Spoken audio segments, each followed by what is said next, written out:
Hello, dear students. How are you? Welcome back to your own YouTube channel Navsrijan academy.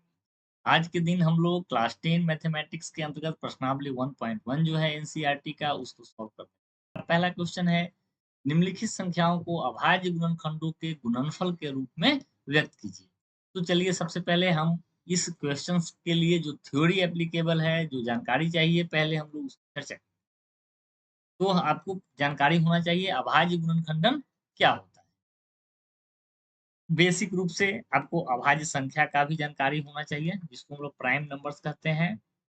उसके बाद भाज्य संख्या जिसको कहते हैं, कंपोजिट नंबर, उसकी भी जानकारी होनी चाहिए।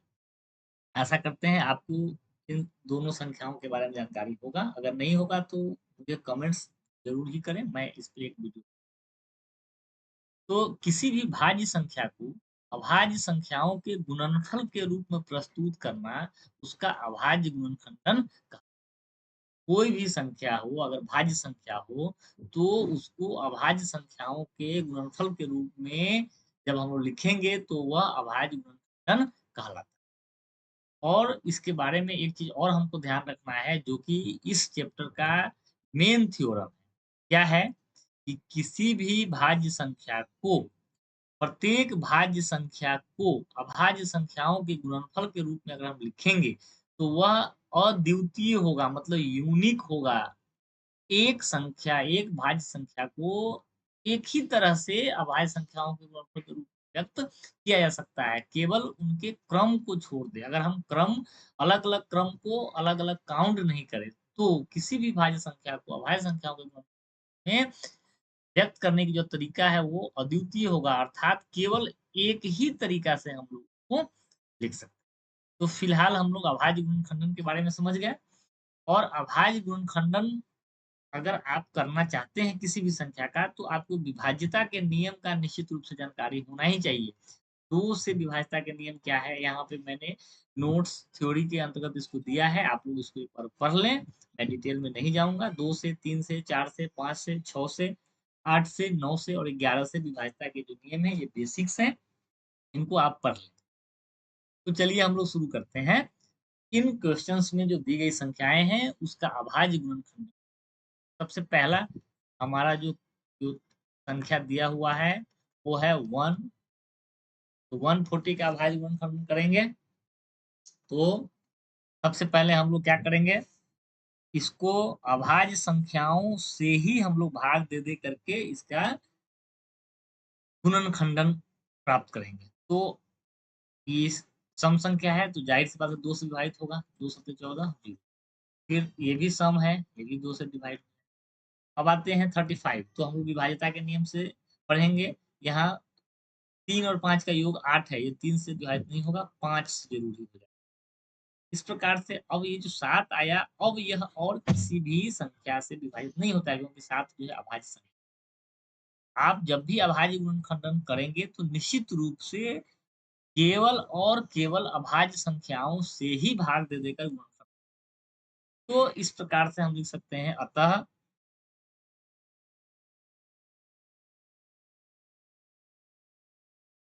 140 बराबर 2 गुणे 2 गुणे 5। या और आप और एक तरीका में लिखना चाहे तो 2 के पावर 2 कर देंगे, 2 बार आया तो 5। ये दोनों एक ही। और 140 का ये जो अभाज्य गुणनखंडन हुआ है, यह यूनिक है और किसी भी दूसरे रूप में ये नहीं आएगा। हर एक विद्यार्थी को अगर ये बोला जाए कि अभाज्य गुणनखंडन करके आरोही क्रम में इसके गुणनखंडों को रखिए, तो केवल यही क्रम यही आंसर आएगा, 2 गुणे 2 गुणे 5। यही फैक्ट जो है आधारभूत अंकगणित का आधारभूत प्रमेय भी कहा।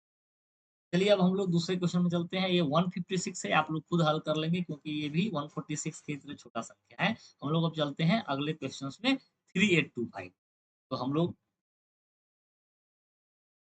3825 का अभाज्य करना सीखेंगे। पुनः इस तरह से लिखेंगे और हम लोग देखेंगे क्या यह 2 से विभाजित होता है। तो 2 से विभाज्यता का जो नियम है, उसके आधार पर आपको ये पता चल जाएगा कि 2 से नहीं लगेगा इसमें। फिर देखेंगे 3 से, तो 3 और 8 11, 2 13, 13 5 18। तो ये 3 से विभाजित हो सकता है। 3 से लगाते हैं 1, अब यहाँ हो जाएगा 3 दूना 6, 3 और 2 आ गया तो 3 सत्ते 21, फिर 1 आया हासिल 15, 3 फिर देखेंगे ये 3 से और लग रहा है कि नहीं, 5 7 12, 2 14 1 15, 3 से फिर एक विभाजित होगा, तो 12, 3 दूनी 6, फिर 3।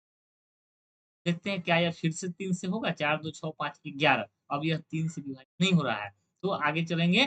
4 से तो करना ही नहीं है क्योंकि 4 भाज्य संख्या है। हम लोग 5 से चेक करेंगे। 5 से विभाज्यता का नियम क्या है, जिसकी इकाई के स्थान पर 0 या 5 हो, तो हम लोग आसानी से इसको देख पा रहे हैं कि 5 5 40 हो गया और यहाँ पे 2 आएगा 50। फिर ये 5 से अभी और विभाजित हो जाएगा, 5 इकाई 5, 3 आया, 3 पर 5 35, तो 5।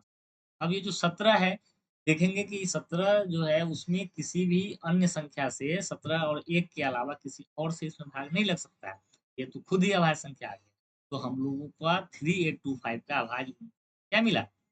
लिख सकते हैं 3825 बराबर 3 गुने 3 गुने 5 गुने 5 गुने 17। इसको और एक तरीके से ऐसे भी लिख सकते हैं, 3 के पावर 2, 5 भी 2 बार आया तो 5 के पावर 2। हाँ? तो चलिए ये काफी आसान है। तो दूसरा नंबर सॉरी ये तीसरा नंबर क्वेश्चन मैंने हल कर दिया। दूसरा आप लोग खुद से ही करें। तीसरा के बाद मैं चौथा आप लोगों पे ही छोड़ता हूँ। हाँ, पांचवा जो है उसको मैं बनाता हूँ 7429। चलिए इधर जगह है, हम इधर ही कर लेते हैं पांचवा का हल। क्या करेंगे, 7429 है, इसमें हम लोग ऐसे आ रहा है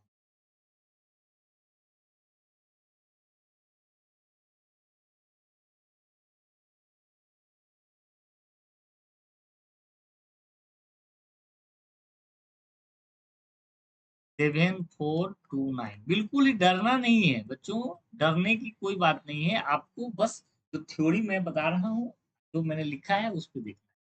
अब इसका अभाज्य गुणनखंड करना है। पहले 2 से, सबसे छोटी अभाज्य संख्या कौन है, 2 है, तो पहले 2 से ट्राई करना है। यह विषम संख्या है तो 2 से तो भाग लगेगा नहीं। अब 3 से ट्राई करना है, तो यहाँ अंकों को जोड़ लेंगे। 9 2 11, 4 15 और 15 7 22, तो ये 3 से भी नहीं कट रहा है ना। 7 4 11, 11 2 13 2 9 22, 3 से भी नहीं कटेगा। फिर हम लोग 5 से ट्राई करेंगे तो 5 से भी नहीं कटेगा। फिर अगली संख्या अभाज्य संख्या कौन है, 7 है। तो 7 से भाज्यता का नियम तो कुछ ऐसा है नहीं, परंतु हम लोग 7 से अगर ट्राई करें तो 7 से ये कट जाएगा, 7 इकाई 7, 7 छक 42 और 9 है, ये 7 से नहीं कटेगा, तो ये 7 से भी नहीं कटा। अब हम लोग 8 और 9 भाज्य संख्या है, इससे ट्राई करने की जरूरत नहीं है। अब हम लोग 11 से चेक करेंगे, तो 11 का जो रूल है उसके हिसाब से क्या करना है, विषम अंक वाले को जोड़ देंगे तो 9 4 13 और 7 और 2 जो सम प्लेस पे है उसको भी जोड़ देंगे, 9 का आंसर करेंगे तो कितना आ रहा है, 4। अर्थात ये 11 से भी नहीं डिवाइड होगा।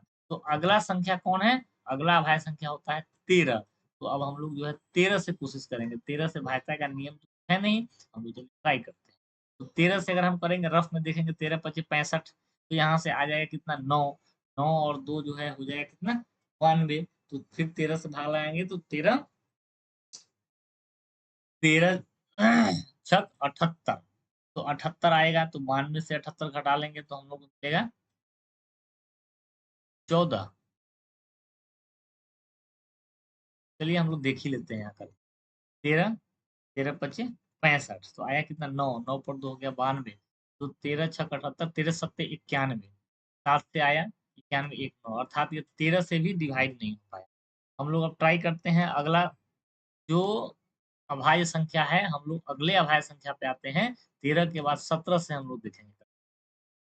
17 दिया 51, 17 चौका 68, 68 के बाद यहाँ कितना आएगा, तो 14 में जाएगा 6 62, तो 17 दिया 51, 51 के बाद आएगा 11, तो 17 सत्ते 19। देखिए ये जो है 17 से डिवाइड होता है। कहने का मतलब ये है, जब भी अभाज्य गुणनखंडन अगर करना हो तो निश्चित रूप से अभाज्य संख्याओं से ही भाग देना है। और अभाज्य संख्या से अगर भाग देना है तो सबसे पहले आपको 2 से ट्राई करना है, 3 से, 5 से, 7 से। 9 तो नहीं है तो नहीं करेंगे, 11 से, फिर 13 से, फिर 17, फिर 19, फिर 23, उसके बाद आता है 29, 31, 37। इन्हीं संख्याओं से इसी तरह से बढ़ते आते हैं, अभाज्य संख्या भी आना। तो आपको इन्हीं संख्याओं से ट्राई करना है, भाज्य संख्या ट्राई नहीं करें। तो अब हम लोग देखेंगे ये जो 437 है, 17 से तो ये हो गया और हम लोग पहले ही देख चुके थे ये 2, 3, 5, 7 ये सबसे तो ये नहीं ही डिवाइड हो रहा था। हम लोग फिर से एक बार 17 से कोशिश करके देखते हैं। तो 17 से अगर हम फिर लगाएँगे तो 17 दूना 34, 34 से यहाँ पे आएगा 9 और 7 97 तो 17 से ये डिवाइड नहीं होगा। तो कहने का मतलब ये है 17 से तो ये डिवाइड हुआ नहीं। अब अगला संख्या 19 से देख लेते हैं। 19 से देखेंगे तो ये हो जाएगा कितना? 19 दूनी 38 तो 38 करेंगे तो यहाँ से घट के आएगा 5 तो 5 के साथ 57 19 या 57 अब ये 23 है ये तो बहुत ही इजी है 2 अंकों की ये संख्या है और हमको पता है 23 और किसी से विभाजित नहीं होगा तो कहने का मतलब ये है कि कभी-कभी अगर कुछ बड़ी संख्याएं दे दी जाए और 2 3 5 7 11 13 17 19 इत्यादि से भाग अगर न लगे या बड़े संख्याओं से अगर 2 3 5 7 के अलावा और भी 11 के ऊपर बड़ी संख्याओं से अगर भाग देना हो, तो आपको थोड़ा बहुत रफ करना है, रफ की कॉपी का इस्तेमाल करना है। तो हम लोग लिख सकते हैं यहाँ अतः 7429 का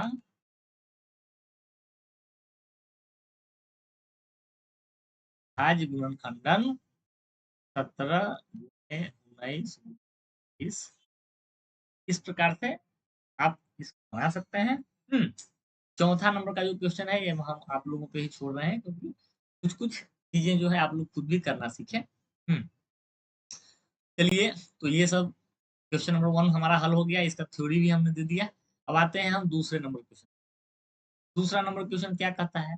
सबसे पहले और एक इम्पोर्टेंट बात ये है कि आप क्वेश्चंस को निश्चित रूप से 2 बार पढ़ें। क्वेश्चन है पूर्णांकों के निम्नलिखित युग्मों के एचसीएफ और एलसीएम क्या है? और इसकी जाँच कीजिए कि 2 संख्याओं का गुणनफल बराबर एचसीएम गुणे एलसीएम है। तो अभी हम लोग सबसे पहले इन दोनों संख्याओं का एचसीएफ निकालना हम लोग को पढ़ा है तो हम लोग इसका एचसीएफ अब एचसीएफ निकालने की जनरली 2 विधि है। अभी तक जो हम लोग पढ़ रहे थे एक तो है भाग विधि, दूसरी विधि है अभाज्य गुणनखंड और जो तीसरी विधि है ये है यूक्लिड का भाग एल्गोरिथम के द्वारा।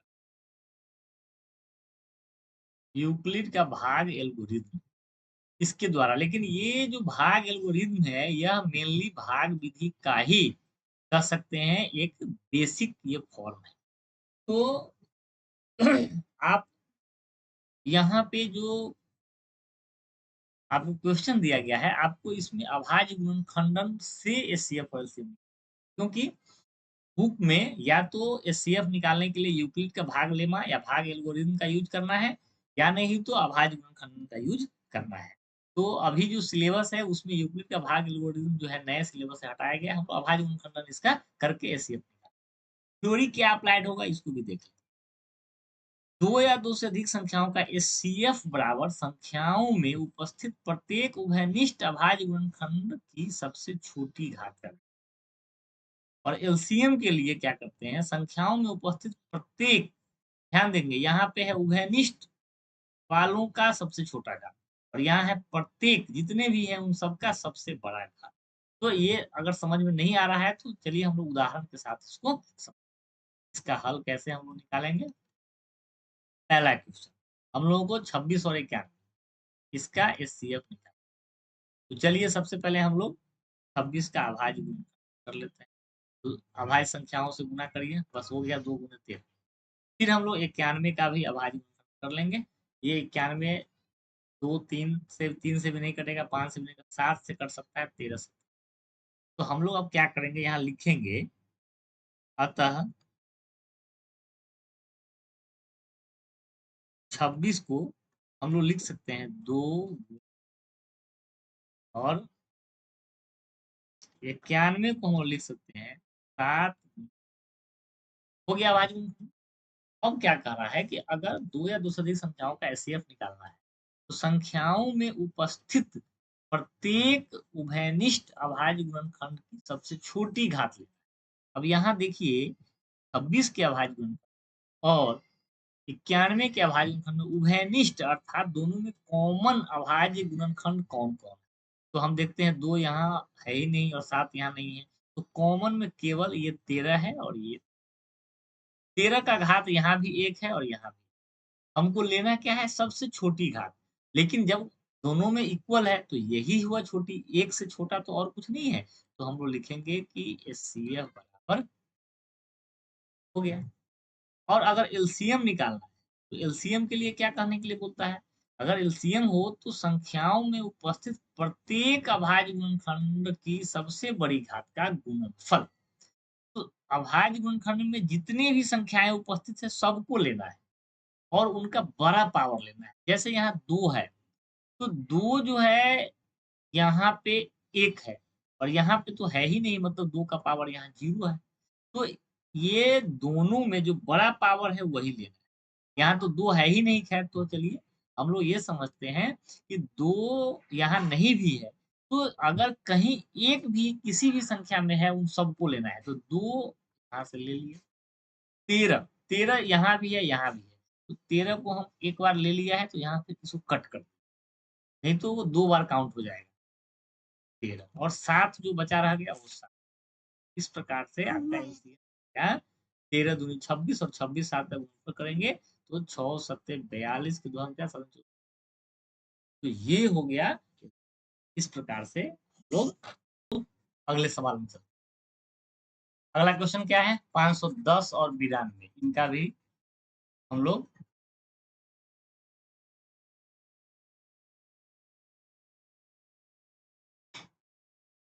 दूसरे नंबर क्वेश्चन का भी हम लोग एचसीएफ और एलसीएम पता करें। क्या दिया हुआ है? 510। तो हम लोग क्या करेंगे? 510 का अभाज्य गुण 2 से भाग लग रहा है, यहाँ सम संख्या है, 2 दूनी 4, 1 आ गया तो 2 पंचे 10, फिर 1 आया 2। अब ये 2 से तो नहीं लगेगा, 3 से देखेंगे, 5 2 7 5 12, 3 से कटेगा, 3 सत्ते सॉरी 3 अट्ठे 24 और 1 आ गया 3 8 5 13, 3 से नहीं कटेगा, 5 से कटेंगे 5। चलिए फिर हम लोग 92 का भी अभाज्य गुणनखंड, तो यहाँ होगा 2 से कट रहा है, 2 चौका 8, 2 छक्का, फिर 2 से कटेगा 23। अब ये 23 तो अभाज्य है। देखेंगे कि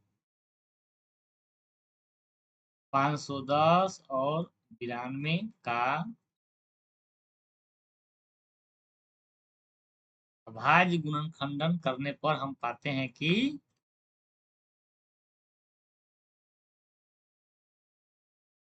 क्या पाते हैं? 510 बराबर 2 गुने 3 5 17, और 92 का क्या पाते हैं? 2 गुने 2 गुने, तो हम लोग इसको ऐसे लिखते हैं आपको और अच्छे ढंग से समझाने के लिए, 2 के पावर 2 गुने 3, और ज्यादा अच्छा से हम लोग लिखते हैं 2 के पावर 2 गुने। तो अब सबसे पहले हम लोग एचसीएफ लिखेंगे। एचसीएफ बराबर क्या होता है? प्रत्येक उभयनिष्ठ अभाज्य गुणनखंड की सबसे छोटी घात का गुणनफल। उभयनिष्ठ माने दोनों में शामिल अभाज्य संख्या यहाँ क्या-क्या है? तो यहाँ 2 है और यहाँ 2 है। दोनों में कॉमन तो यही है और तो कोई कॉमन नहीं है। तो यहाँ दोनों जो कॉमन है उसमें 2 जो कॉमन है उसमें छोटी घात वाला कौन है? ये 2 के पावर 1 है, ये 2 के पावर 2, तो छोटी घात ये है 1 वाला, तो छोटी घात वाला जो है वही लिखते हैं। और तो कुछ है नहीं, तो गुणा करने की जरूरत। अब आते हैं एलसीएम में। एलसीएम क्या करता है? संख्याओं में उपस्थित प्रत्येक अभाज्य गुणनखंड की सबसे बड़ी घात का गुणनफल। तो आप देखिए 2 जो है ये दोनों में कॉमन है। तो जब अगर दोनों में कॉमन हो तो जो बड़ा घात है वो ले लेना। हो गया, इसको ऐसे कट कर दो। तो कॉमन वाले हैं तो उसको कट करिए। अब ये सब जो है कॉमन तो नहीं है, सबको लिख दीजिए 3 गुणे 5 गुणे, हैं? ये हो गया इसका। अब आपको एक चीज़ ये भी जाँच करना है कि जाँच कीजिए कि क्या 2 संख्याओं का गुणनफल जो है एचसीएफ और एलसीएम के गुणनफल के बराबर है कि नहीं? तो हम लोग इसको जाँच करने के लिए क्या करते हैं? अभी लिखेंगे कि इसी की जाँच करना है, एचसीएफ एबी गुणे एलसीएम एबी बराबर ए गुणे बी है। तो हम लोग लिखेंगे कि यहाँ ए गुणे बी बराबर, अर्थात दोनों संख्या का गुणनफल 510 गुणे 92 बराबर क्या है? आप इसको गुणा कर लीजिए। तो थोड़ा-सा रफ काम कर लीजिए साइड में। ये हो गया 0 2 5 दूनी 10, क्या 9, ये हो गया 0, ये हो गया 45। तो आपका हो रहा है कितना? 0 हो रहा है, 2 हो रहा है, 9 9, ये आ रहा है 46,920। अब हम लोग लिखेंगे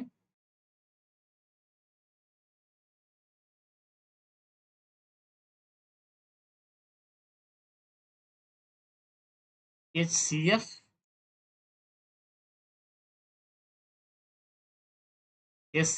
AB गुने LCM AB, इसको भी गुना कर लीजिए।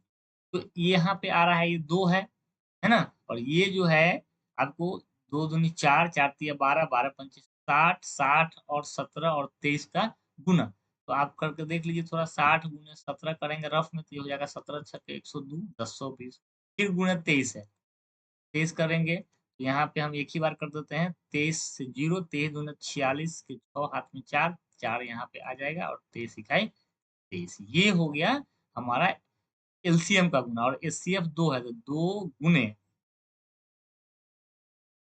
23,460। अब इसको गुना करिए तो 0, 6 दूनी 12, 4 दूनी 8 एक 9, 3 दूनी 6, 2 देखिए दोनों मिल रहा है ना। ए गुने बी का गुणनफल ये आया है, और एचसीएफ ए बी और एलसीएम ए बी भी यह आया है। अतः जांच उपरांत यानी जांच के बाद हम पाते हैं क्या, यही एचसीएफ, ये लिखना होगा एचसीएफ ए बी गुने LCM A B equal to. तो इस तरह से अभी आप जो है ये 3 नंबर का जो क्वेश्चन है इसको खुद से ही हल करने का प्रयास, और इसके लिए भी एलसीएम ऑफ ए बी गुने एचसीएफ ऑफ ए बी का मान निकालें, फिर ए गुने बी अर्थात ये जो है ये है और बी ये है, दोनों का मान निकाल के खुद से जांच करें। आशा करता हूँ आपको ये क्वेश्चन जो है समझ में आया। चलिए अब हम लोग अगला क्वेश्चन चलते हैं, चौथे नंबर क्वेश्चन।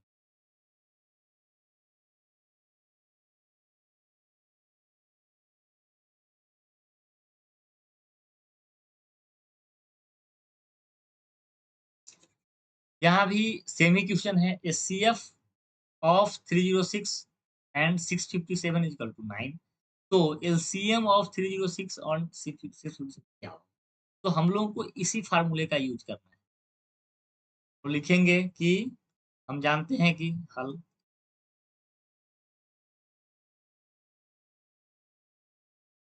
जानते हैं कि एचसीएफ ऑफ 306 एंड 657 गुने एलसीएम ऑफ 306 657 ये किसके बराबर होगा? तो दोनों संख्याओं के गुणन। तो अब हमको एलसीएम निकालना है ना, तो इसकी वैल्यू कितनी आई है? इसकी वैल्यू 9 दी गई है, इसलिए LCM of 306 and 6 and equal to 306 7 बटा, तो देख लेंगे 6 9 से विभाज्यता का नियम आना चाहिए आपको। यहाँ पे इसको 6 5 11 7 18 इसी को हम लोग विभाजित करते हैं, तो 9 तक 54 है ना, 9 सत्ते 63 और 2 9 सत्ताईस, 70 और 3 गुना कर दीजिए का आंसर आ जाएगा। अब रफ में इसको जो है गुना करिए, 18 1 3 7 42 4 7 23 8 13, इसका आंसर हो गया 22,138। इस प्रकार से आपका ये क्वेश्चन। चलिए अब हम लोग अगले क्वेश्चन में चलते हैं। जांच कीजिए कि क्या किसी प्राकृत संख्या n के लिए 6 के पावर n जो है वह 0 पर समाप्त हो सकती है कि नहीं हो सकती। जांच कीजिए कि कोई प्राकृत संख्या n है, नेचुरल नंबर है अगर, और तो 6 के पावर में वो n हो तो क्या इस प्रकार 6 के पावर n से जो मान आएगा वो क्या 0 पे समाप्त हो सकता है? तो हम लोग 5 का हल जो है उसको पढ़ने के पहले हम लोग ये थ्योरी थोड़ा सा पढ़ लें। थ्योरी यही थ्योरी लगेगा अंकगणित का आधारभूत प्रमेय। प्रत्येक भाज्य संख्या को अभाज्य संख्याओं के गुणकों के रूप में अद्वितीय रूप से व्यक्त किया जा सकता है। अब देखिए इसका हल जो है हम लोग लिखते हैं,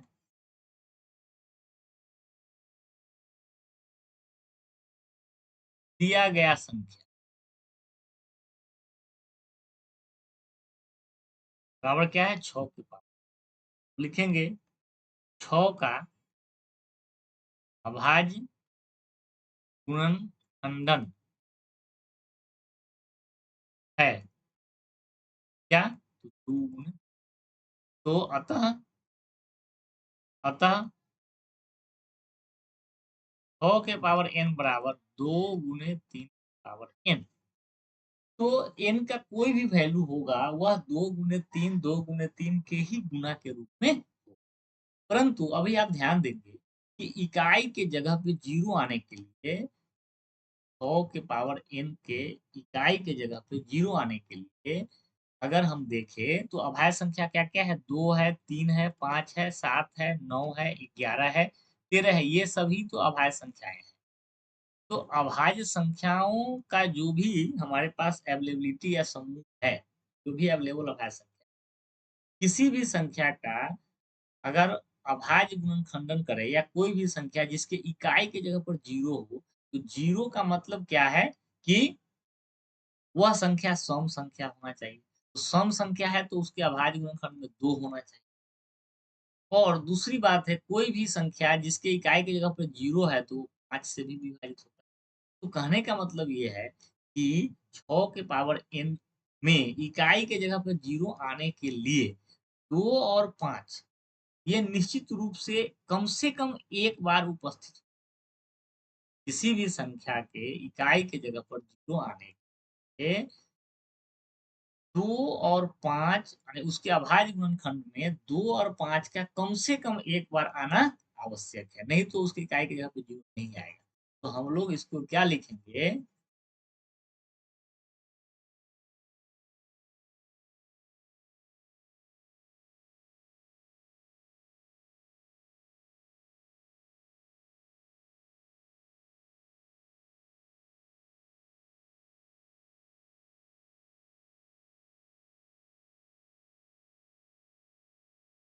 अंकगणित के आधारभूत प्रमेय से हम यह कहते हैं कि किसी भी संख्या के इकाई के स्थान पर शून्य होने के लिए उसके अभाज्य गुणनखंडन में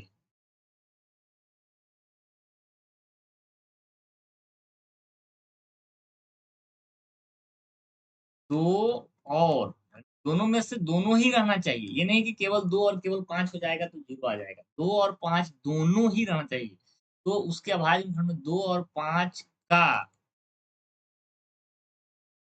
कम से कम एक बार आना आवश्यक है। ठीक है? परंतु 6 के पावर n के अभाज्य गुणनखंडन में 5 नहीं है।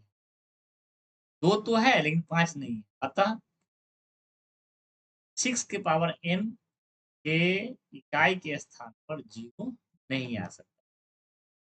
इकाई के स्थान पर 0 नहीं आएगा।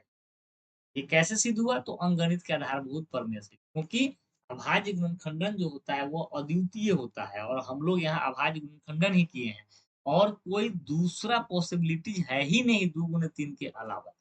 इसलिए हम यह दावे के साथ कह सकते हैं कि 6 की पावर n का अभाज्य गुणनफल जो भी वैल्यू होगा वह इकाई के स्थान पर 0 है। इसमें कौन सा थ्योरी का यूज़ है? अंकगणित के आधारभूत। चलिए अब हम लोग अगला क्वेश्चन में चलते हैं। 9 नंबर क्वेश्चन। इसके हल में चलते हैं। व्याख्या कीजिए कि 7 गुने 11 गुने 13 जोड़ 13 और 7 गुने 6 गुने 5 गुने 4 गुने 3 गुने जोड़ 5 भाज्य संख्याएं हैं और ये क्यों है इसकी व्याख्या। तो इस क्वेश्चन का जो थ्योरी है वह यूक्लिड का विभाजन लेमा है। इसके थ्योरी में आपके बुक में जो नई वाली एनसीईआरटी की बुक है उसमें बहुत थोड़ा ही इसके बारे में चर्चा हुआ है, विशेष चर्चा इसमें नहीं हुआ है, सिलेबस से इसको थोड़ा-सा हटाया गया था।